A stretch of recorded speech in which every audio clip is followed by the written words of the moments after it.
अस्सलाम वालेकुम। एक गाड़ी पकड़ी जाती है, गाड़ी जो है उसमें ड्रग्स होती हैं। जैसी ड्रग्स पकड़ी जाती हैं तो पुलिस वाले जो हैं उस गाड़ी का डाटा निकालते हैं। जो ड्राइवर होता है वो गाड़ी छोड़ के भाग जाता है। अब डाटा निकाला, जिस बंदे की गाड़ी है उसको बुला लिया। अब उसको बुलाया तो उसने बताया कि मेरी गाड़ी तो चोरी हो गई थी, ये मेरी नहीं है, मेरी गाड़ी मेरी है लेकिन मेरे इस्तेमाल में नहीं है, ये चोरी हो गई है। अब पुलिस वाले उसको कहते हैं कि चोरी हो गई है तो एफआईआर लेके आओ। अब वो बंदा बड़ा परेशान है। अब वो कई मसलों में उलझा हुआ था, इसलिए वो कहता कि मैं चोरी हो गई है तो मैं इसके लिए कोई एफआईआर नहीं लिखवा सका, मेरे पास एफआईआर नहीं है।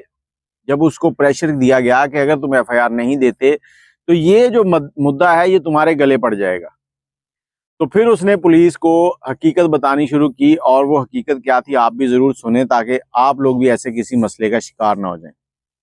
वो कहता है कि मैं ऑफिस से निकला हूँ, मैं घर की तरफ जा रहा था तो हाईवे पर था। हाईवे पर एक लड़की जा रही है, अच्छे कपड़े पहने हुए पैदल चल रही है। तो मुझसे उसने इशारा किया, पूछा कि आगे जो बस स्टॉप है कितना दूर है। तो 4 किलोमीटर दूर बस स्टॉप था। तो मैं पूछने के बाद वो पीछे हो गई है और मुझे लगा कि इसकी हेल्प करनी चाहिए, ये कैसे जाएगी वहां तक और ये सुनसान इलाका है। तो मैंने उसे कहा कि आप अगर बस स्टॉप तक जाना चाहती हैं तो मेरे साथ बैठ जाएं। अब वो मेरे साथ बैठ गई है। बैठने के बाद कुछ लम्हे तो खामोशी रही, उसके बाद उसने बात शुरू की। हम दोनों में बातचीत होने लगी है। उसने अपने मोबाइल से फेसबुक व्हाट्सएप वगैरह जो भी है मेरे साथ नंबर एक्सचेंज किए, मुझे फ्रेंड रिक्वेस्ट भेजी। अब आगे चलते गए तो जो बस स्टॉप था वो मेरे घर से आगे था। अब जो सोसाइटी थी मेरी, वो सोसाइटी थोड़ी हाई फाई थी। अब उसने कहा कि अगर आपके घर पे कोई नहीं है तो मैं वहां बैठकर थोड़ा काम करना चाहती हूँ लैपटॉप का, तो अगर आप बुरा ना मनाएं तो। इन दोनों की उसी 2-2.5 किलोमीटर के दरमियान काफी बातचीत होगी। गाड़ी इस बंदे ने भी ठरकपुने में थोड़ी स्लो चलाई। अब वो उसको उसके घर ले गया। अब घर ले गया तो लड़की वहां पर बैठी है, काम कर रही है, ये चाय बनाने चला गया है। अब इसका मोबाइल जो है वहीं पर पड़ा है। अब ये लड़की ने इसका नंबर किसी को दिया या क्या हुआ, तो उसके बाद इनके दरवाजे पर एक बेल होती है। दरवाजे पर बेल बजी है। उस बेल बजने के बाद जब इसने दरवाजा खोला तो वो दो आदमी बाहर थे। उन्होंने कोई कहा कि आपने ये ऑर्डर किया था, ये क्लीनिंग वगैरह इस तरह से। उसने कहा शायद वाइफ ने कर दिया। उसने कहा जो ठीक है। जैसे ही वो लोग अंदर आए उन्होंने दरवाजा बंद किया। गन पॉइंट के ऊपर इन दोनों को, लड़की और इस आदमी को बिठा लिया। पूरे घर का सफाया किया और इसी की गाड़ी के अंदर रखा और गाड़ी को ले गए। अब पुलिस वाले इससे ये कहानी सुनने के बाद कहते हैं कि वो लड़की जो है वो तो इसमें शामिल नहीं थी। ये कहता नहीं वो शामिल नहीं थी, इन लोगों ने तो उस लड़की को ब्लैकमेल करना शुरू कर दिया था कि हम इसकी बीवी को बताएंगे। कहता मैंने उस लड़की के चक्कर में 2.5 लाख उनको और दिए थे कि तुम लोगों ने इसका नाम नहीं लेना। तो उसके बाद वो लड़की किधर गई? लड़की तो पता नहीं, उसके बाद वो चली गई। मैंने राब्ता नहीं किया क्योंकि मैं एक अजीब सी सिचुएशन में फंस चुका था।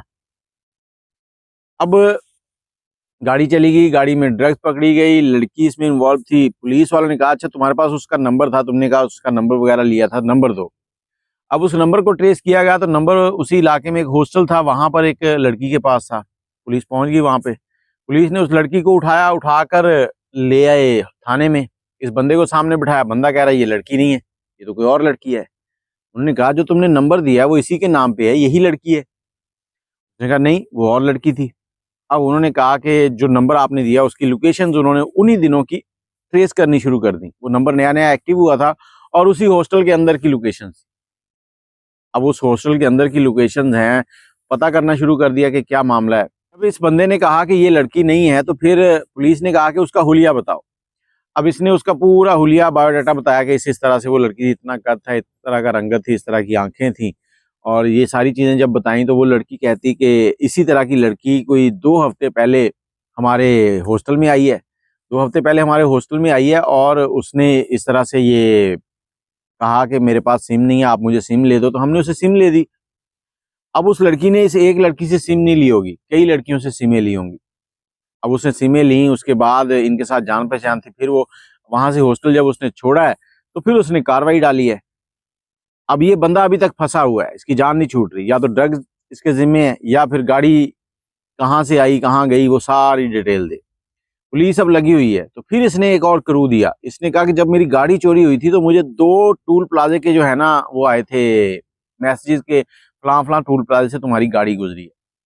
पुलिस वालों ने उस टूल प्लाजे को जाके देखा, वहां से उनको सीसीटीवी फुटेज मिल गई। उस दौर की। और उस सीसीटीवी फुटेज के अंदर देखा कि गाड़ी के अंदर 3 से 4 लोग बैठे हुए हैं। और दूसरा मैसेज जो था वो अगले टोल प्लाजे का था। नॉर्मली अगर गाड़ी चलती रहे तो वो 1.5 घंटे का सफर है, लेकिन जो मैसेज था वो 2.5 घंटे के बाद आया था, मतलब 1 घंटा ज्यादा लगा। अब उन्होंने सोचा कि हो सकता है कि इन्होंने यहाँ कहीं खाना खाया हो रास्ते में। अब उस रास्ते में जितने भी होटल या रेस्टोरेंट थे जो उनका उन्होंने सर्च करनी शुरू कर दी।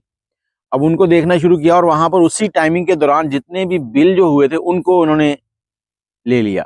अब सभी बिल को देखना शुरू किया तो एक बिल ऐसा था जिसमें 4 लोगों ने खाना खाया था। इतना बिल था कि 4 लोगों का बनाओ। अब वो बिल जो था वो पेटीएम से पे किया गया था। पेटीएम से पे किया गया था, जिस साहब के पेटीएम से पे किया गया था उनको उठा लिया गया।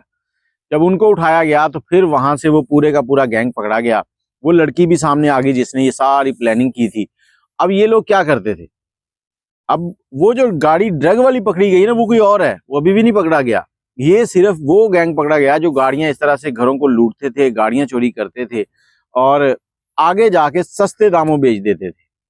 अब एक डाउट और चल रहा था कि जिस सोसाइटी में ये शख्स रहता था जिसकी गाड़ी चोरी हुई थी, उस सोसाइटी के गेट के ऊपर एक ऐप बनी हुई है। वहां से जब कोई इनको कहता है कि फलां फलां फलां आया है, ये परमिशन देते हैं तो लोग अंदर आते हैं गेट से, नहीं तो नहीं आते।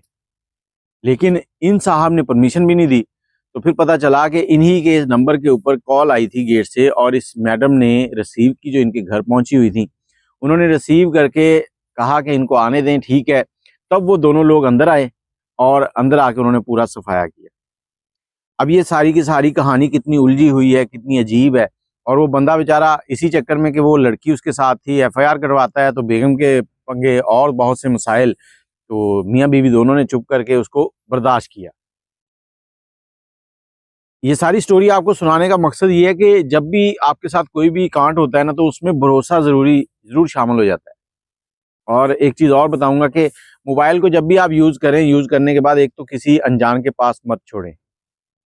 टेबल के ऊपर भी बैठे हैं तो मोबाइल को हमेशा उल्टा ही रखें, ये जरूर किया करें। और वीडियो के एंड में अपनी राय जरूर दीजिएगा। ये बहुत से लोगों के साथ इस तरह के मसाइल हो जाते हैं जो सामने नहीं आते। ये भी फैमिली सामने नहीं आनी थी अगर इनकी गाड़ी के अंदर ड्रग ना पकड़ी जाती। आप अपनी राय कमेंट में जरूर दीजिएगा। मुझे इजाजत दें। अल्लाह हाफ़िज़।